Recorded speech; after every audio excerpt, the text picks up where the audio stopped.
component elements of a 747 and you hit it with an infinite number of tornadoes and one of them is going to build a 747. That isn't going to happen. There are a set of principles in guiding laws that are functioning beneath our evolution. And Teilhard de Chardin talks about this a lot. So if you read Teilhard de Chardin is the articulator of the mode of spiritual expression of the sixth paradigm.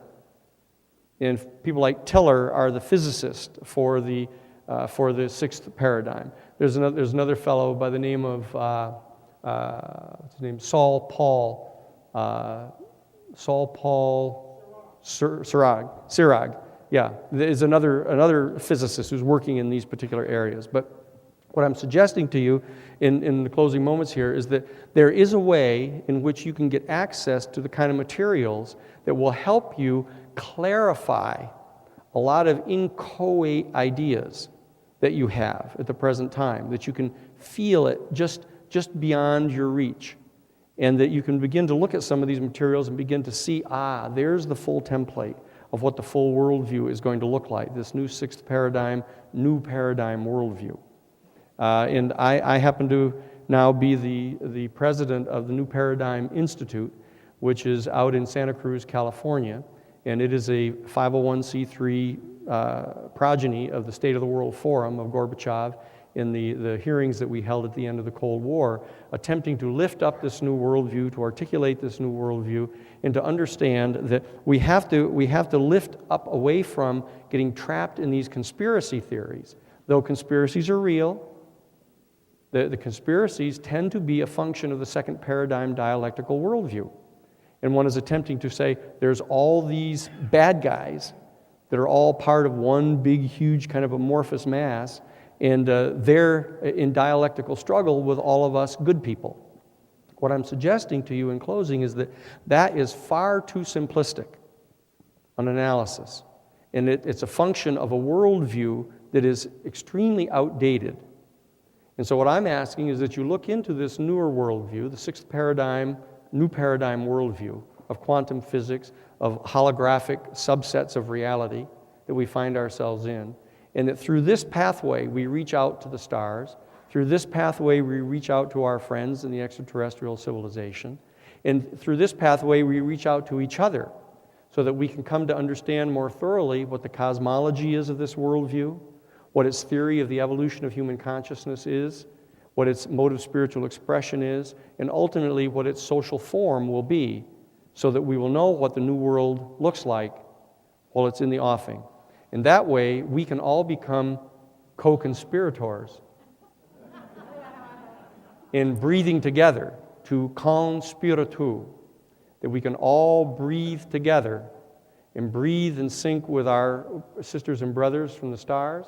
We can breathe together with our sisters and brothers in our movement, and that we can open on to this new world. Thank you very, very much for this. Thank you.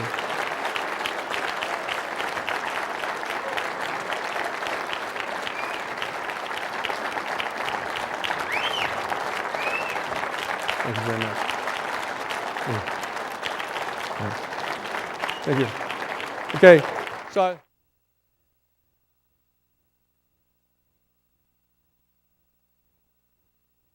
good things to talk with you about. Okay, thank you so much. Thank you.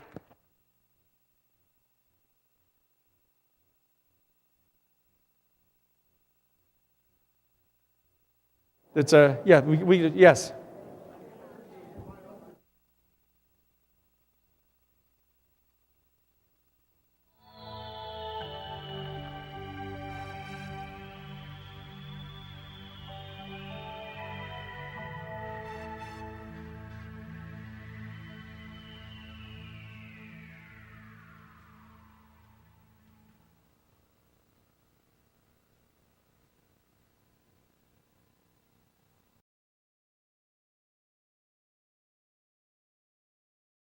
The fact is that it's not at all clear. The House Select Committee on Assassinations did all kinds of tests on those photos. They did close-up photographs of their ears and tried to do overlays of their ears, etc. They've not really closed out the question on that. But E. Howard Hunt just died last month, and so that we're not going to get a definitive answer. Frank Sturgis had already died, and so it's not likely we're going to be able to tell. But the fact is that's a tactical piece that if we could get the answer to that, people think it would open on to the larger answer. But the fact is we have the larger answer.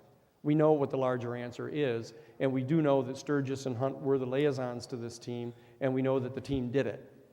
So we know that already. Okay, 2 questions. Yes. Number one, you were saying you had this pretty good thing going with Gorbachev. How's it going with Putin? Pardon? How is it you had a good thing going with Gorbachev. How is it going with Putin?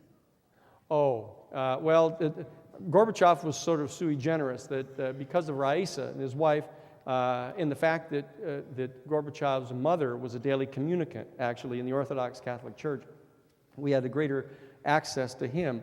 Putin is KGB, but so was Gorbachev. Gorbachev was KGB.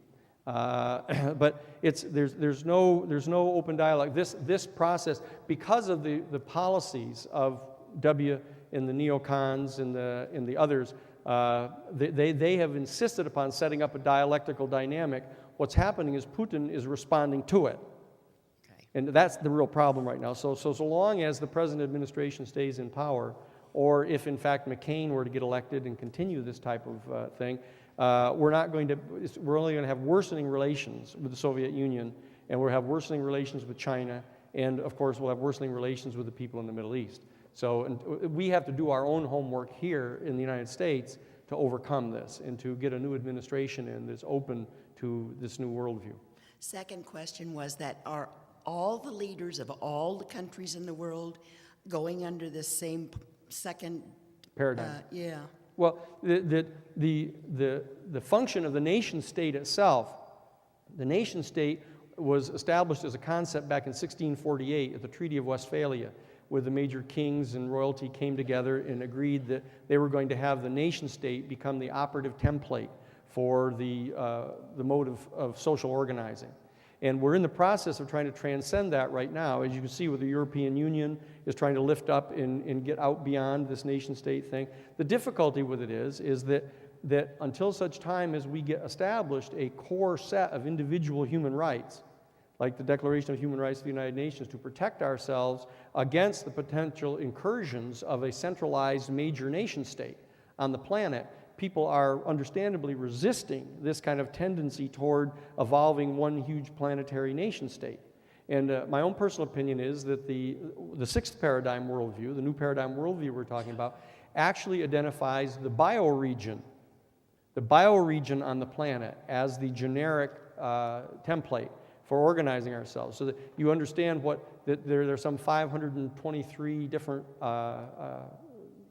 bioregions on the planet, and that you can determine what the adequate population would be in such a bioregion, what the products would be that would find generic to that area, and establishing a process of bartering and exchanging the excesses of one material they have with others.